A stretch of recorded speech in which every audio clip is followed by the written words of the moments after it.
Bismillahirrahmanirrahim. Hvala Allahu Đelešanuhu, gospodaru svih svjetova. Neka je salavat selam na učitelja svijeta Muhammeda sallallahu alejhi ve sellem, na njegovu časnu porodicu, plemenite ashabe i na sve one koji ljubomorno da slijede praksu Muhammeda sallallahu alejhi ve sellem.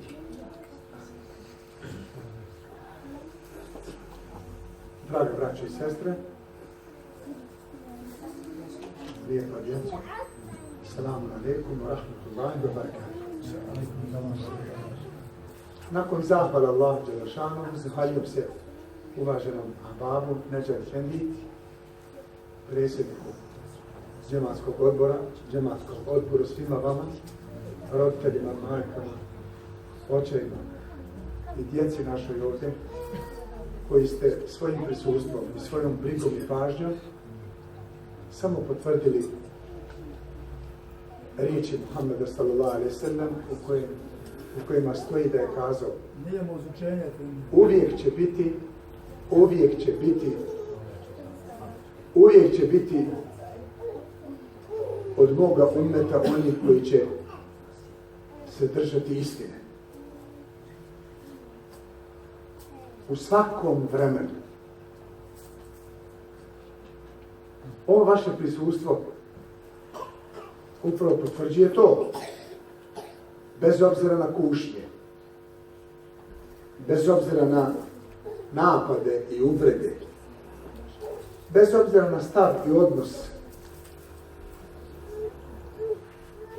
vi svojom brigom, svojom ljubavlju i svojom pažnjom otkrivate zapravo ono što stalno nosite sa sobom. A kako se nećete radovat kada je Rasulullah sallallahu alejhi ve sellem spomenuo nas koji ga nismo vidjeli, a vjerujemo u njega. Ne samo da vjerujemo u njega, nego i svoju djecu učimo da donose salavat na njega, učimo djecu da ga zavole, učimo djecu da sastavljaju pjesmice o njemu. To je dakle ta potvrđena ljubav koju je Rasulullah sallallahu alejhi ve sellem najavio. Znajući da živimo u vremenima kušnje, utjeha da trebamo biti ustrajni i čvrsti na putu, jeste upravo njegova briga i želja za nama. On je jednom prilikom među ashabima rekao jednu takvu rečenicu, ashabima je malo teško palo, jer nije im bilo jasno kako može tako reći poslanik sallallahu alejhi ve sellem. On je rekao: jedva čekam da vidim one koji vjeruju u mene, a nisu me vidjeli. Njihovo samo jedno dobro djelo bit će ko 50 vaših dobrih djela. Ashabi se iznenadili: Božji poslaniče, a kako to, je to 50 od nas ili 50 od njih? Ne, kaže 50 od vas. Znači svako od vas 50 kad uradi po jedno dobro djelo, doći će vrijeme, oni koji budu vjerovali u mene, a neće me vidjeti, oni kad budu uradili samo jedno dobro djelo, bit će ko 50 vaših. Subhanallah. Ashabi kaže: Božji poslaniče, a što je to tako? Zbog čega je to tako? Kaže Rasulullah sallallahu alejhi ve sellem: da biste vi uradili sada jedno dobro djelo, vi imate podršku, imate mene tu, ja među vama, poslanik sallallahu alejhi ve sellem. Dakle, vama je lakše sada uraditi dobro djelo jer vidite mene, družite se sa mnom. I uvijek imate oko vas oni koji vas podržavaju da učinite dobro djelo. A kaže, oni će biti u takvom stanju gdje neće imati pomagače i one koji će im podrška biti u životu. Subhanallah, evo ovo je to doba. Sada ne samo da nemate pomagače i podršku, da sad globalno pričam, nego ima odmagača koji smatra da si zaostao kada djecu šalješ u mektebu, koji ne voli jednostavno da ideš u džamiju, koji ti kaže da si budala ako pomogneš džamiju, ako daješ zekat i tako dalje. Dakle, činjenica je to da je ovo doba za koje je poslanik sallallahu alejhi ve sellem rekao: Dakle, pored izazova i svega ovoga što nas okružuje, braće i sestre, vi opet saberete snage da svojoj djeci prenesete ono što je najbitnije za njih. Razumljivo i ja razumijem ovo što je Nedžad Efendija rekao, da oni ne razumiju baš to. Ipak je to kušnja velika, ipak je to briga, ipak je to okruženje gdje jeste. Ali zapamtite, vaša zapravo jedna jedina briga na ovom svijetu jeste upravo to da ostavite iza sebe nekoga ko će za vas moliti i ko će spominjati. I da ostavite takav trag iza sebe, jer to je ono što treba da bude fokus. Dijete vaše.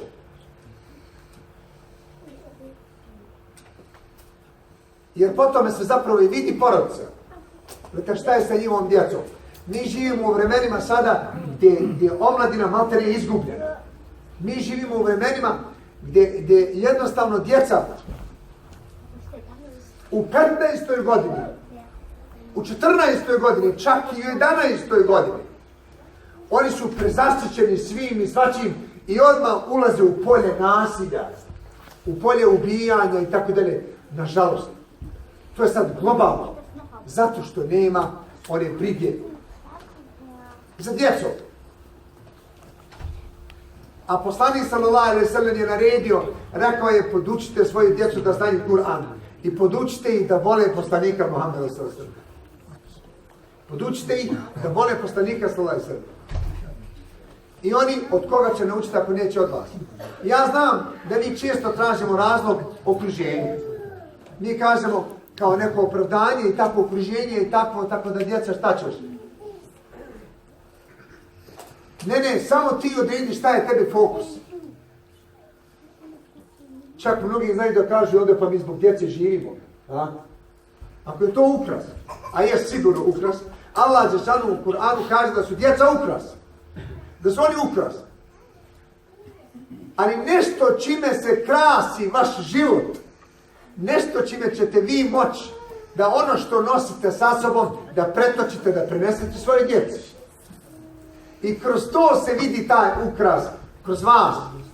Pitali su jednu, ona je ženu, onu poznatu što je preselila, ona je inače Njemkinja, primila islam. Anne-Marie Schimmel. Pitali su nju, zamislite, ona je primila islam, ali toliko je bila učena, braćo i sestre. Toliko je bila učena da je pisala knjige koje su inače čak i na bosanskom jeziku prevedene. Na bosanskom jeziku. Dakle, ništa vama ne fali da vi uzmete upravo te njezine knjige na njemačkom, također ona je pisala na njemačkom, da vi na njemačkom sa svojim djecom, naravno i na bosanskom. Da vaša djeca budu naoružana, da znaju šta je zapravo vjera, koja je to vjera, šta to vjera nudi. Ako neće od nas naučiti, koga će oni naučiti? Bez obzira što je dijete u školi, koliko je pol dana, ali samo pola sata u toku dana, ako nađete vremena sa djetetom, vi ste uspjeli zapamtiti. Čak ne samo pola sata, nego i vaše ponašanje u kući je jedna slika i ogledalo, djeca vas prate kako se vi ponašate. Ovu Anne-Marie Schimmel, tu ženu, što su pitali, rekli su joj živimo, evo kao što znate, tu gdje živimo, okruženje je teško, opasno za djecu i tako. Recite nam koju metodu da koristimo, da odgojimo i da začuvamo svoju djecu od poroka i od svega onoga što uništava današnju omladu. Znate šta je ona rekla? Toliko pametna žena razumijeva svjetske okolnosti. Putovala svijet. Još primila vjeru. Ona kaže, glavna tačka da vaša djeca budu na putu Božjem jeste vaše svakodnevno ponašanje u vašoj kući. Dakle, kako ste vi ambijent, atmosferu napravili u vašoj kući? Je li tu levaha u vašoj kući? Je li tu Kur'an da se čuje? Je li tu razgovor o lijepom ponašanju, o odgoju? Sve oni to upijaju, zapamtite, čak i sa iglom. Dok oni igraju, oni od vas upijaju kako se vi ponašate. Čak oni upijaju i kad vi ne pričate, a ljuti jedno na drugo, oni i to upijaju. I onda naravno, što će reći, otkud da mu se ovo s djetetom dešava, čuju otkud. Eto, i od komšije, otkud je od tebe. I od mene. Dakle, stavite na prvom mjestu to što je najbitnije, što je dar. A dar od Allaha, rekli smo malo prije, jeste imati dijete i naravno molite Allah da ga uputi, a vi ste napravili taj korak. Napravili ste taj korak, doveli ste ga tu da čuje Allahove riječi, da čuje Allahov govor. Njegova duša razumije svaki jezik. Ali primijetili ste neka djeca malo bolje, neko bolje razumijevaju i tako dalje, a to je sve vaše odnos. Dakle, sve je to vaša briga i vaš razgovor. Ne možete reći nemamo vremena za djecu, a za koga onda imate? Znači, ko je taj kome vi posvećujete, inače, ono je slobodno vrijeme, ono je pored posla. Znači, na prvom mjestu moraju biti djeca. I onda će oni kroz vas vidjeti šta je zapravo vjera. Jer obratimo pažnju sad na jedan ajet u kojem Allah džanu govori i sljedeće stile bilja. Ittaku ma bejne idikum, wa ma khaltakum la'allakum turhamun. Kaže Allah džanu. Čuvajte se onoga što je ispred vas i onoga što je iza vas. Drugačiji prijevod. Budite svjesni onoga što je ispred vas i onoga što je iza vas. Tumačenje ovog ajeta. Ispred vas su vaša djeca. Dakle, pazite kako se ponašate, jer vaša djeca primaju od vas. Dakle, bojite se onoga što je ispred vas. Dakle, bojite se da ih ostavite, da ne znaju, da nemaju temelje vjerovanja. Ne dajte im da oni sutra budu protiv vas, zato što ste dali više prednost nekim serijama, a ne da provedete po sata u ljubavi u igri sa djetetom. Ne kaže se da vjernik ne treba da gleda televiziju. Gledaj, ali ciljano gledaj. Ciljano. Sa projektom gledaj. U smislu zbog čega da vidiš kako se odgaja, jer svaki film, svaka serija, ona ima svoju poruku, zapamtite. Čak i ako treba zajedno gledajte sa djecom, a da ih podučite da znaju šta valja, a šta ne valja. Budete sakrivali da to ne gledaju, onda će oni krijući gledati i opet isti gledati. Dakle, razgovarajte sa njim, oni treba da znaju šta je lijepo, šta nije. A nemojmo samo reći da nije lijepo, a da mu ne kaže zbog čega nije lijepo. Nemojmo samo reći, nije to dobro i gotovo. Ne tako, gotovo. Dijete se gubi. Onda on ne voli. Vole djeca da im se pojasne zbog čega je to tako. Kaže Allah, bojite se onoga što je ispred vas. Ispred vas jeste i ahiret.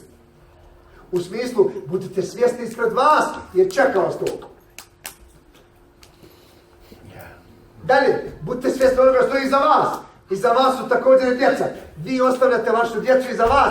Pazite šta ostavljate vašoj djeci.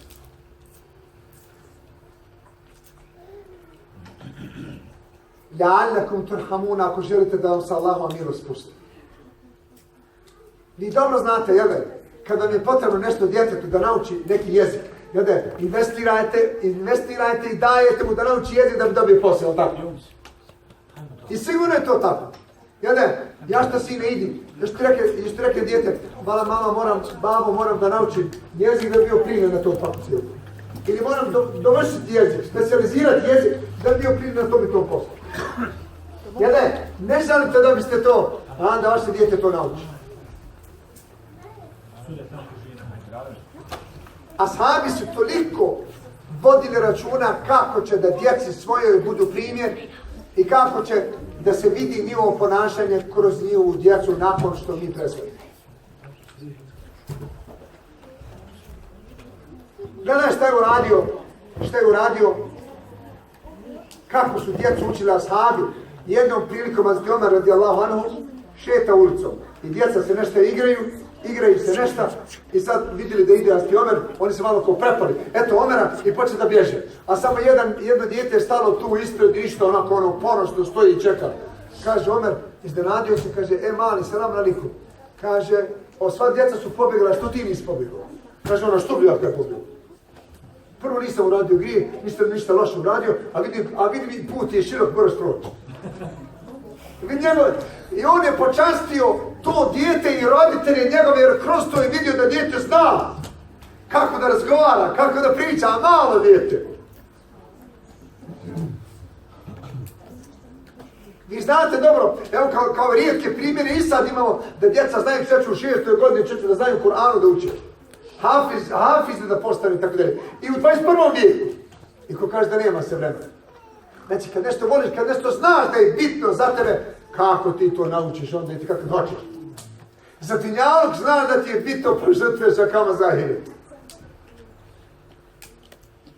I onda nemojte se ljutiti. Kad ne provodimo vrijeme inače sa djecom, onda naravno da će se stvarati skroz drugačije ljubavi, one njihove, i onda imaš ga samo dok je mali, kasnije kad on počne da razmišlja, da analizira, on ne može sa to da razgovara i gotovo. Pasti Omer, dakle sa ovim gestom ukazao je, znači učite svoju djecu da znaju šta valja, šta ne valja, da znaju kako će postupati.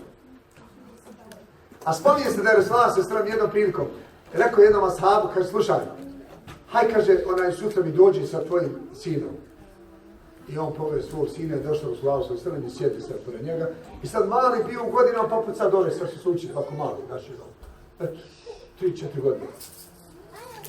I sjeo tu pored babe, on i ništa ne miće, on ko naš, on s kamenjem, sjedi dijete malo. Ali džete mu gore. I Resulullah s.a.v. pričao, sa njim šta je pričao, nakon što je završio, kaže, ajde dođi mi opet sa djetetom. Pojede dijete, jer opet poveo dijete.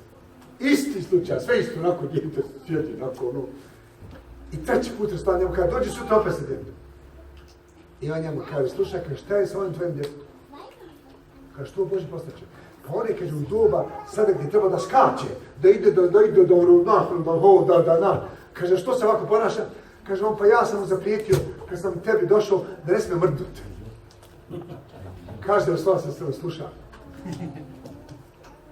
Kaže, mislio sam da te postavim za vladara u jednom mjestu. Ali kad tako mi Allah, neću samo zbog ovakvog tvojeg ponašanja prema djetetu. Jer ako ti ne znaš da se ponašaš prema tvom djetetu, neće se ponašati prema tim ljudima kako treba. Allah. Znači, dijete ima svoju fazu kad on mora da skače i po vama. Pa Resulullah s.a.v. znao da klanja, a da djeca budu poljom. Da se igraju. Čak namjerno znao duže da ostane na seždi, samo da igru ne pokvari djece. Allah. Što? Jer oni neprimjetno primaju naše osjećaje, naše razmišljanja. Vjerujte, evo ja sad svoju djecu gledam, kad počnu neke stavove da pričaju, da razgovaraju, otkud im to, otkud takva priča, otkud da se ne slaže, otkud ovo, na. A sve su to osjećaj moji. Znači, vaša djeca, oni su potrebni da se razgovara sa njima. Ciljano da se izvede, da ideš sa njim na kafu. Da ga izvedeš sam negdje. Njemu to ostaje u sjećanju. I da mu dopustiš da se on ne slaže sa tobom, zapamti. Jer on će shvatiti, ako mu ne daš da komunicira, ako mu ne daš da razgovara, ako mu ne daš da se ne slaže, on nema potrebe sa tobom da dijeli, smatra će da si konzerviran, da si rezervisan, da ne umiješ da objasniš ono u čemu jesi. I naravno da on odlazi i prima principe naš, one koje naiđe na putu. Vidite kako je poslanik s.a.v. prema, kako podučava ashabe. I zapamtite, većina bolesti danas u svijetu. Kod djece, zapamtite, samo zato što inače nije svjesna, jaka veza s Allahom i slaba komunikacija i razgovor sa djecom. Vjerujte, naučno su dokazali danas jedan od razloga autizma kod današnje djece, a velike, jedan od razloga jeste zbog toga što se dešava kod ljudi da su potpuno distancirani, povučeni od razgovora i druženja sa drugim i drugačijim. Znaš ono, što će mi ovaj, što će mi oni, što će nam oni, mi smo sami, Bogo, sami, samo sami onako žive i tako dalje, ne žele da se druže, ne žele da komuniciraju, ne žele da razgovaraju. I onda u toj šutnji, u tom povlačenju začne se dijete i onda dijete kad se rodi ima potrebu samo da se povlači, ni s kim da se druži, samo sa igračkama, gotovo, to je autizam. Apsolutno nema potrebu da se druži sa djecom. A sve je to naš odnos. Sve je to naše ponašanje, naše razmišljanje i naš osjećaj. A malo nakon pratite stanje, nema druženja, nema susreta, nema kontakata. Sad u jednoj porodici znam da se desi, 5 sjede zajedno, a svi na mobitelu nastoju i tako dalje i ne pričaju. Ej, momci izašli na ulicu, na kafu popiju i svi na mobitelu, niko ni s kim ne priča. Allah. Ja zabilježio jednu rečenicu. Stanje. Mladi zajedno su, ali nisu tu. Srednji i stari tu su, ali ih nema.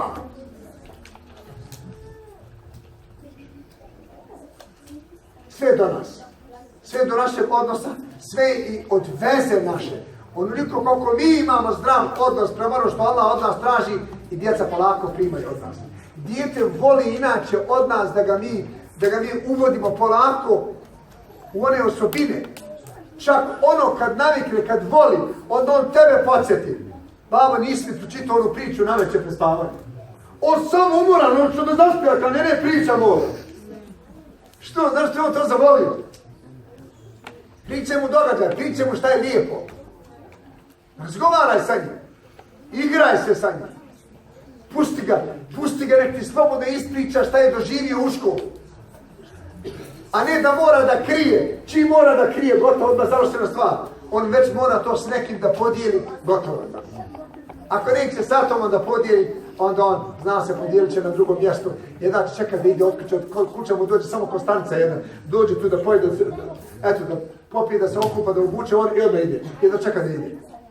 Dakle, dijete mora da poželi da dođe kući. Jedan čeka da dođe, što? Da pita šta ima novo u kući. On izlazi iz škole, ovaj jedan roditelj, kaže ide po dijete i malo dijete kaže šta ima novo u kući. Dijete malo, tako ono prvi razred, kaže šta ima novo u kući. Čuj šta ima novo. Ima nešto da se je desilo, da možemo pričati oko toga. I nemojte reći da nemate vremena, Vi morate jednu i drugu stranu, bez obzira što ste daleko od svoje rodbine, odnosno od svog mjesta, tako i svoje države, zapamtite. Djeca je dokazano naučno da mogu 3 jezika odjednom da znaju, da komuniciraju i da pišu i da razgovaraju. 3 jezika, dokazano. A 2, znači da ne govorim. Znači, budite uporni. Znači, ako hoćete jedan i drugi jezik da djeca zapamte, odnosno konkretno sad ovdje bosanski, je njemački, svako će učiti u školu, književno i tako dalje. Znači, pričajte, što više pričajte bosanski, samo bosanski, sa njima. Što? Da im ostavi to, pa će on biti eksperti u jednom i drugom. Onda će se on ponositi, čovječe, već zna, čim zna jedan više jezik, on je bogatiji. Rasulullah rekao sam nam, ko nauči jedan jezik, jedan strani jezik, on je sačuvan spletki tog naroda. Kad treba da se raduje, što ti je omogućeno zapravo da imaš i te omogućeno ti da radi, da ideš u školu, da zarađuješ i tako dalje. Bez obzira gdje si, svakako smo na dunjaluku prolazni ovdje. Ali zadaća je ta zbog koje si tu, ona treba da bude stalno, koliko sam razgovarao. I jako je bitno. Ne smijemo se prema djeci ponašati isto kao da smo neka vrsta policajci prema njima. A što stožo? A zašto? A neću? A zašto? Ne može tako. A nikad, dosta ti je, neću se. I onda kad ga pitamo šta ima, onako šta ima, on tamo da ti kaže, dobro, evo, imaš šta u školu? Pa eto nešto sam malo, pa što si to radio? Pa zašto? Dakle, čak i dijete rođeno tvoje i moje, ako se ne zainteresujemo da nam detaljno priča šta, vjerujte, površno ćemo dobijeti odgovore, a to nisu rješenje. Jer oni imaju susjete, oni su, nemojte misliti da su djeca, to su velika djeca, zapazite. Što je rekao jedan velikan, kad se obraćate djeci, ne znate da su to ljudi. To su ljudi koji pamte, čiji duše pamte, čovječe, dušom pamti tvoje ponašanje, tvoj odnos prema mužu i odnos tvoj prema ženi. Oni to pamte vizualno. I to je njima lekcija za sva vremena, samo ponašanje naše. I od toga se vidi onda kakav je odnos. I nemojte reći da nemate vremena. Ja sam sebi pokušao da reka tražim opravdanja, pa što hoćete, pa to tamo, međutim nema tu nikakvog opravdanja. Pola sata, 15 minuta, izveska, poigra sa njim, a nam zna da bude dosadno to, znaš. Šta hoćeš, evo ti drži dosta, bježi tamo, i onda on, čim dođe da razgovara sa tom, vidite kako djeca imaju odnos, čim dođe da razgovara sa tom, babo, mama, možeš mi pokazati to i to nešto, šta misliš za ovo, onda mi ono, ajme to. I tamo, i onda on ide, naš, aha, babo ne želi da razgovara sa mnom, mama ne želi da razgovara sa mnom, ne želi da me sasluša. Kako on to shvata? I onda on ode da ti osjeća, da tvoju emociju ispoljava prema stvarima, prema igračkama koje on gleda dok igra i onda to mu postane neka zavisnost čudna, pa i mobitel mu postane u tom smislu. Isto tako. Ovisnost o tome, onda gotovo nema što. Mislim, znači ispoljavanje emocija. Pa nekada, čak rijetko nam se dešava i da zagrimo svoje dijete, da ga malo pomilkimo, da ga malo... Kaže jedan Amerikan, ko svoje dijete, naravno kad je kući, kad je tu, drugo kad je na putu, opravdan, tako dalje. Ako nije pomilkio ga, kaže, u toku dana. Jedan put. Kaže, nek znate da će to, kaže, iskanuti kroz život. Čuj, ako nije pomilkio, što je, su oni potrebni te nježnosti, te brige, te emocije, tako dalje. Jedan od razloga, zbog čega se javlja i ova bolest nakaradna. Ova bolest, muškarci s muškarcima i žene sa ženama, gledajte sad ovo. Jedan od razloga također jeste, u to sam se uvjerio, jer sam znao da sam imao takve slučajeve koje su dolazili, da riješi se tog problema, zapamtite, samo zato što im je uskraćena emocija od strane jednog od roditelja. Vjerujte. I ubijeđen, ja nisam ni znao da je to, a proto znam da su to razlozi, pitam ga. Jeste roditelji zajedno? Kaže on nisu. Kaže on nisu. Šta je? Znači, ostavio ga je otac. Ostavio ga je otac kad je bio mali. Ili mama naš otišla, ostavila sina i tako dalje. I onda on nije imao ispoljavanje te emocije od majke i oca, onda naravno zamrzi onda on taj spol. On zamrzi to. On zamrzi svoju mamu zato što ga je ostavila i kasnije ima averziju prema ženskom. Ima averziju, zapamtite. Ne podnosi da vidi žensko uopšte. I naravno da šeitan to iskoristi, ubace mu osjećaj prema muškom i onda neuzbiljno to se onda dešava. Jer ovo je živa istina, nažalost. Dakle, vratit ćemo se na korijen. Što god manje zapravo mi se posvećujemo praksi poslanika, a njegova je praksa toliko široka, toliko otvorena, puna ljubavi, puna emocija, puna brige i pažnje, puna žrtve, puna zastupanja. Sa jednim jedinim uslovom da ne očekuješ ništa, a sad da tu ljubav i pažnju dijeliš i tako dalje. I da svemu dadeš hak i dadeš pravo.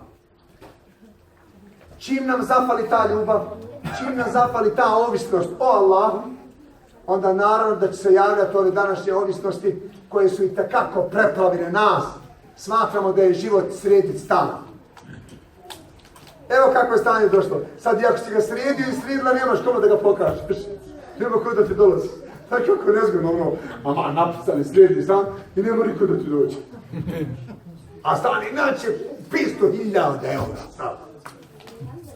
I nema ti niko rekao, krivo tu koga će zvati. A vama s druge strane, umjerenost nije zabranjeno u vjeri da imaš lijepo, i da imaš dobar stan i tako dalje. Ali ne zaboravi dobru vezu. Sve to ide zajedno. Dakle, uz dobar stan ide dobra veza. A i naravno, uz dobru vezu, čak i ako je kuća, pa nemaš dobar stan, imaš dušu dušu si nastanio gdje treba i onda naravno, kad se duša nastani tamo gdje treba, onda je stanje najljepše.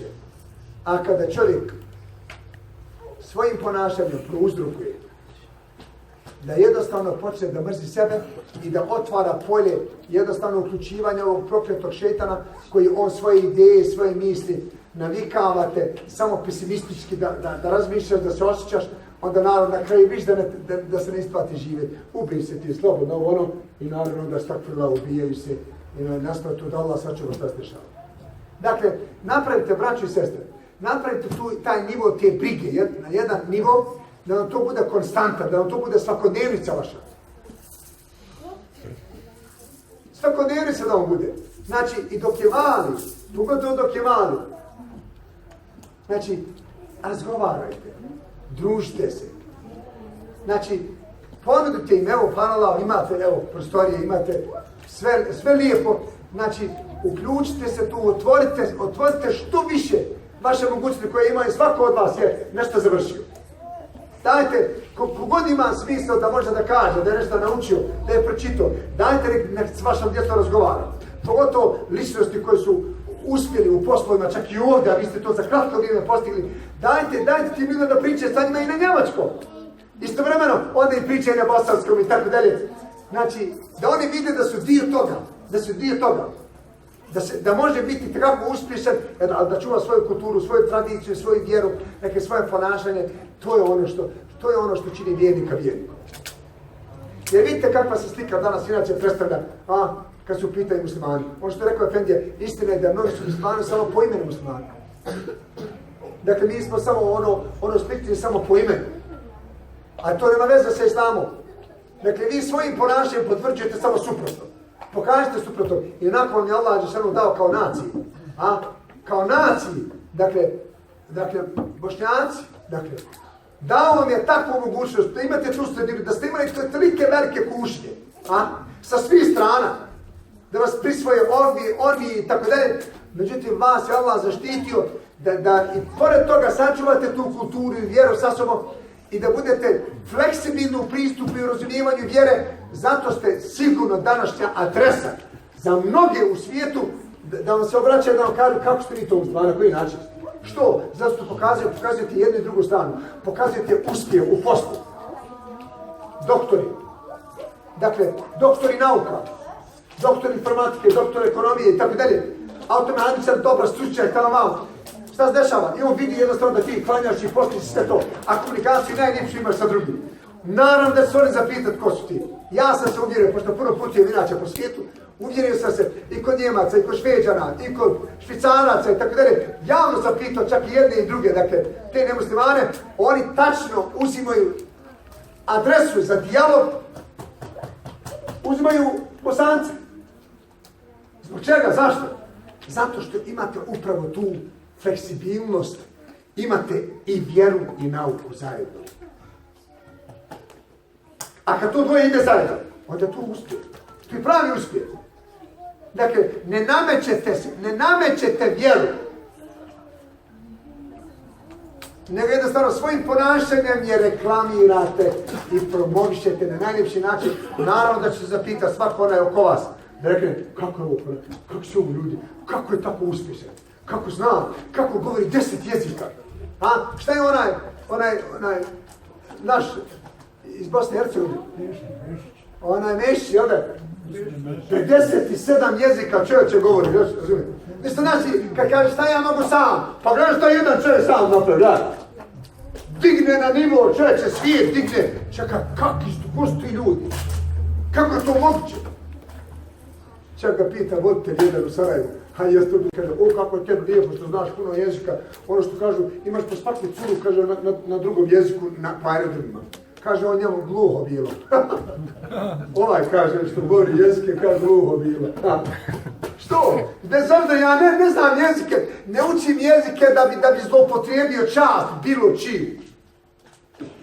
Ja učim jezike da bi bio na usluzi drugom, da dokažem kako treba da se brinu jedni od drugima. To je briga, to je pažnja. To je ljubav, to je škola.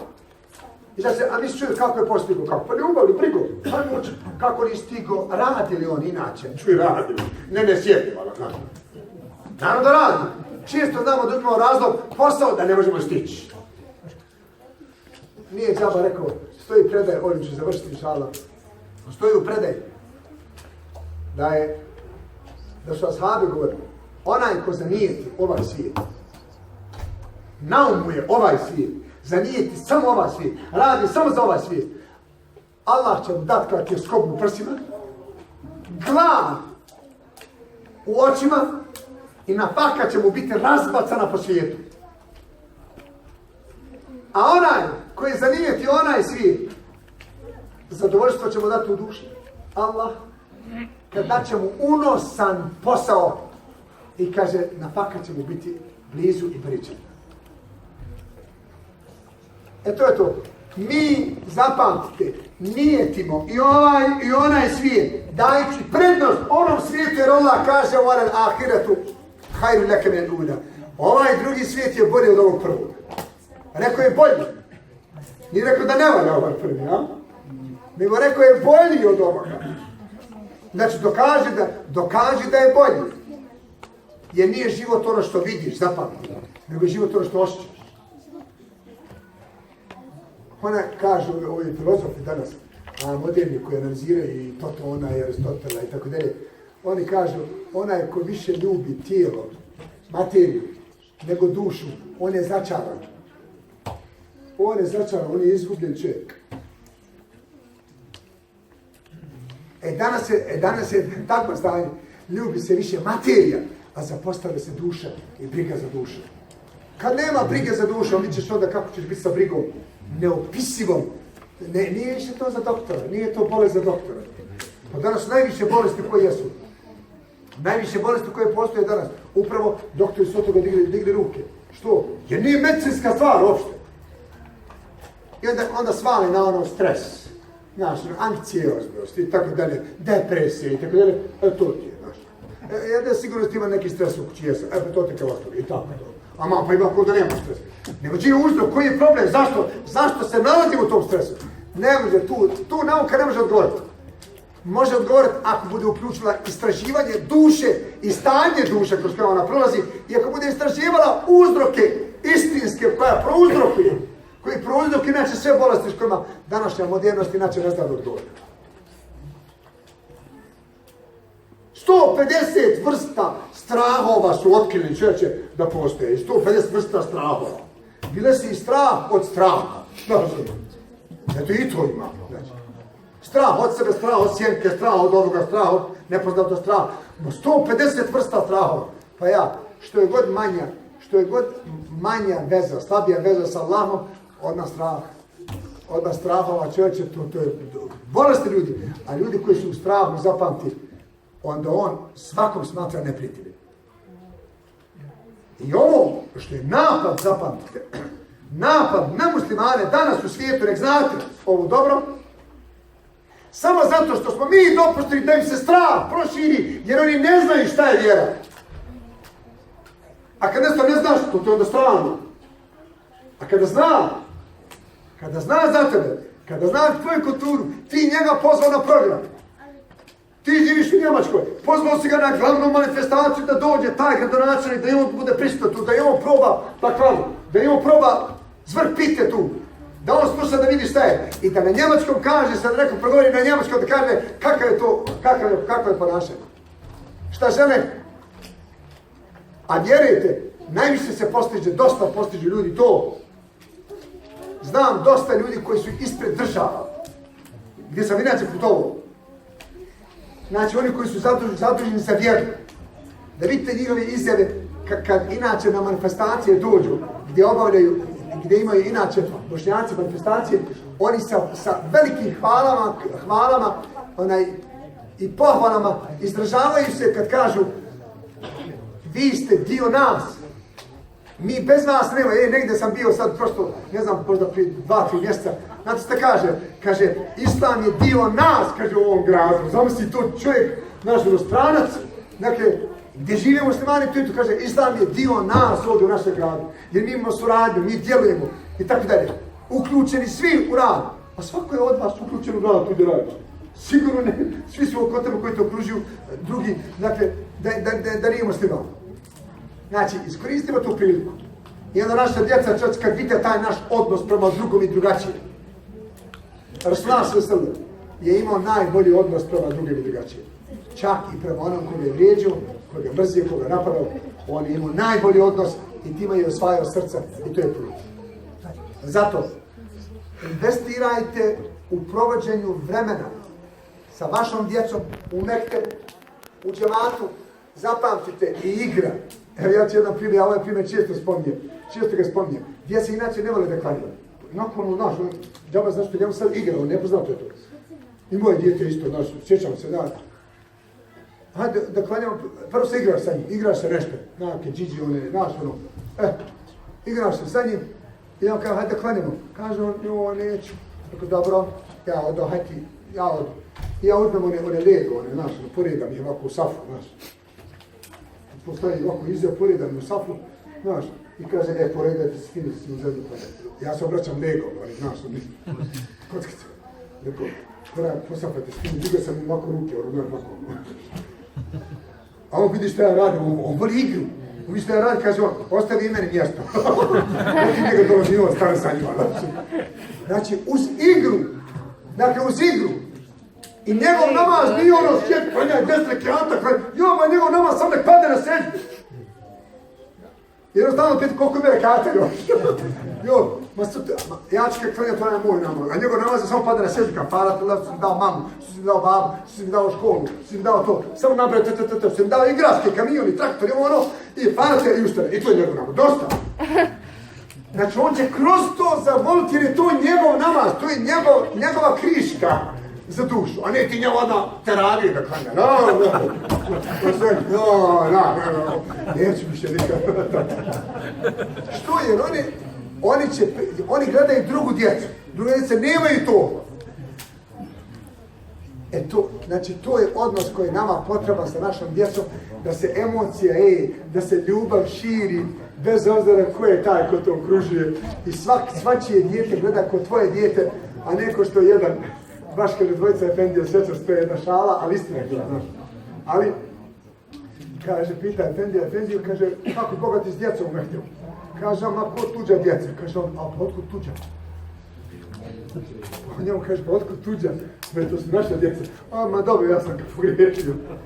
Vidim, oni taš, taj osjećaj, tuđe, ko tuđe dijete? Otkud tuđe? To je tvoje dijete, pa. Kad ti vidjela i vidio sad dijete neko na ulici padne, ne pitaš čije, odmah ga tičeš, jel da? Viš da nije tuđe, ma to je tvoje. To je tvoje dijete. To je ona prirodna ljubav koja je usadio svakom čovjeku da voliš. To je to.